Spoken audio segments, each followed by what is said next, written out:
Hello students, welcome to your class. Today we are here to continue with our 10th chapter of EVS book, that is flow of water. It means pani ka behna, right? So children, do you know that during rainy season the rainwater from the waterfalls and rivers flows and gets collected in the ponds? आप सभी जानते हैं कि during rainy season बरसात के मौसम में क्या होता है, जब बारिश का पानी आता है वो बहता है, रिवर से बहता है और पोंड्स में इकट्ठा होता है, right. Then the water flows from upward to downward direction. पानी जो है वो ऊपर से नीचे की दिशा में बहता है और जो पानी कलेक्ट होता है पोंड्स में उन्हें हम डेली यूजेस के अकॉर्डिंग उसको यूज़ करते हैं। डेली जो भी नीड होती है डेली लाइफ में उसके अकॉर्डिंग हम उस पानी को यूज़ करते हैं। So in this chapter we are going to read about flow of water, that how and where do we use water. First of all हम बहता हुआ पानी देखते हैं कहाँ पर, नदियों में, स्ट्रीम्स में, लेक्स में, इनमें देखते हैं बहता हुआ पानी, flowing water, right. So water in the fields, खेतों में पानी कैसे बहाया जाता है इसके बारे में हम पढ़ते हैं। If there is plenty of rainfall then there is no problem of water for the crops in the farms. Plenty of rainfall it means sufficient rainfall. अगर बारिश अच्छी होती है, अच्छी अमाउंट में होती है तो हमें क्रॉप्स की फार्म में, खेतों में जो क्रॉप्स हैं, फसलें हैं, उनको पानी देने में कोई भी प्रॉब्लम नहीं होती है। डायरेक्टली रेनफॉल से उनको पानी मिल जाता है। However if there is no rain, लेकिन अगर कोई भी कैसी भी बरसात नहीं होती है और if it is scanty, scanty का मीन होता है कम या फिर थोड़ी। अगर रेनफॉल होता ही नहीं है या फिर बारिश थोड़ी होती है then the water has to be given separately to the crops depending upon the requirement. तब क्या होता है, पानी हम मैन्युअली तरीके से देते हैं, इंसान खुद क्रॉप्स को पानी लगाता है। This process is known as irrigation. इस प्रोसेस को क्या कहा जाता है, इरिगेशन। इरिगेशन का मतलब होता है सिंचाई। जब आदमी खुद अपने आप से फसलों को पानी देता है तो उस प्रोसेस को हम कहते हैं irrigation.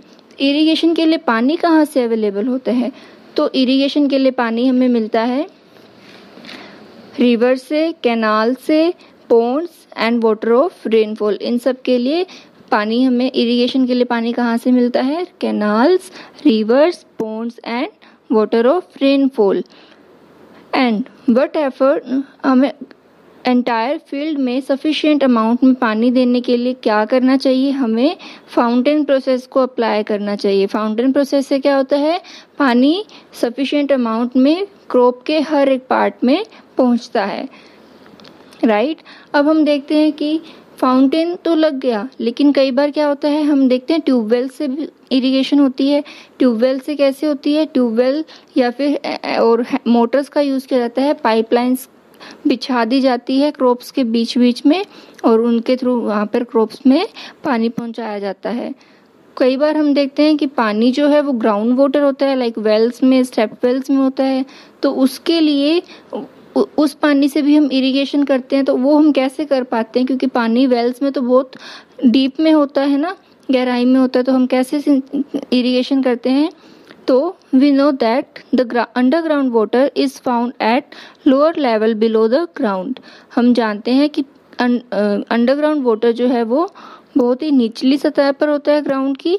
And the wells and the step wells are also very deep. और जो कुएं होते हैं, स्टेप वेल्स होते हैं, वेल्स होते हैं, वो भी काफ़ी गहरे होते हैं। We have to take the help of some equipment. Equipment होता है किसी भी औजार की हेल्प लेना, किसी भी इक्विपमेंट होता है औजार।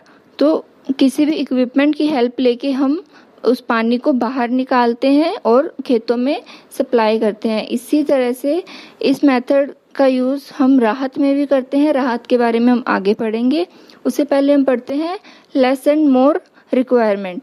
कई बार क्या होते हैं, काफ़ी फसलें ऐसी होती है जिनको बहुत ज़्यादा पानी की नीड होती है और कुछ क्रॉप्स ऐसी होती है जिन्हें बहुत लेस अमाउंट में पानी चाहिए होता है। तो the requirement of water for every crop is different. Her crop के लिए वाटर की रिक्वायरमेंट अलग अलग होती है। If a farmer has a good knowledge about it, अगर फार्मर का मीन होता है किसान, तो अगर फार्मर को इसकी अच्छी नॉलेज होती है कि कौन सी फसल को कौन सा पानी चाहिए, तो water can B use properly, तब हम पानी को अच्छे से यूज़ कर सकते हैं। Some crops need more water and some need a lesser amount, कुछ फसलों को ज़्यादा पानी चाहिए और कुछ को कम। In this way wastage of water can be prevented, इस तरीके से हम पानी की बचत कर सकते हैं, उसको वेस्ट होने से बचा सकते हैं। The crops of rice, sugarcane and paddy require more water. चावल, गन्ना और पैडी यानी कि धान, इनकी फसलों को पानी ज़्यादा चाहिए। Whereas the crops of peas, gram, onion, cucumber requires less amount of water. और वहीं पे मटर, चना, प्याज और खीरा, इन फसलों को पानी बहुत ही कम चाहिए होता है। Now हाउ डज राहत वर्क, राहत के बारे में हमने पीछे पढ़ा, तो राहत होता क्या है और ये कैसे काम करता है, इसके बारे में हम पढ़ेंगे। राहत को हम लीवर सिस्टम भी कहते हैं। So a rahat is a wheel like structure installed over shallow wells और स्टेप वेल्स। राहत क्या होती है? व्हील जैसी स्ट्रक्चर होती है और कुओं के ऊपर इसे लगाया जाता है। Many vessels of water are attached over it.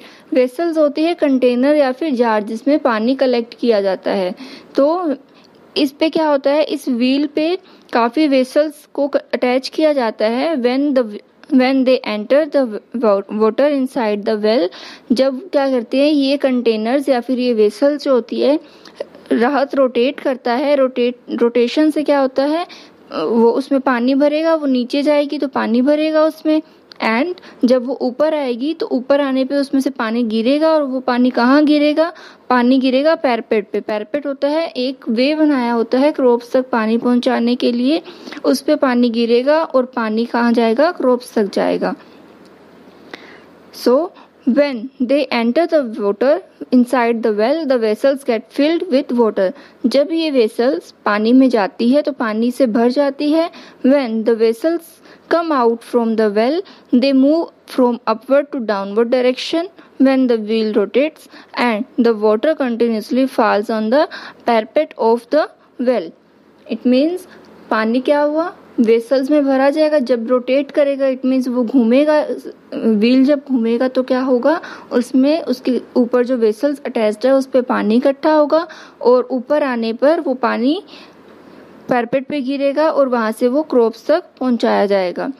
From here the water flows through the drains and reaches the farms. इनमें जो भी ड्रेन्स होती है या फिर जो ड्रेन्स बनाई होती है, नालियों जैसा सिस्टम बनाया होता है, वो उसमें पानी पहुंचता है और खेतों में क्रॉप्स तक जाता है। Oxen are used to operate the rahat. राहत को ऑपरेट किससे किया जाता है?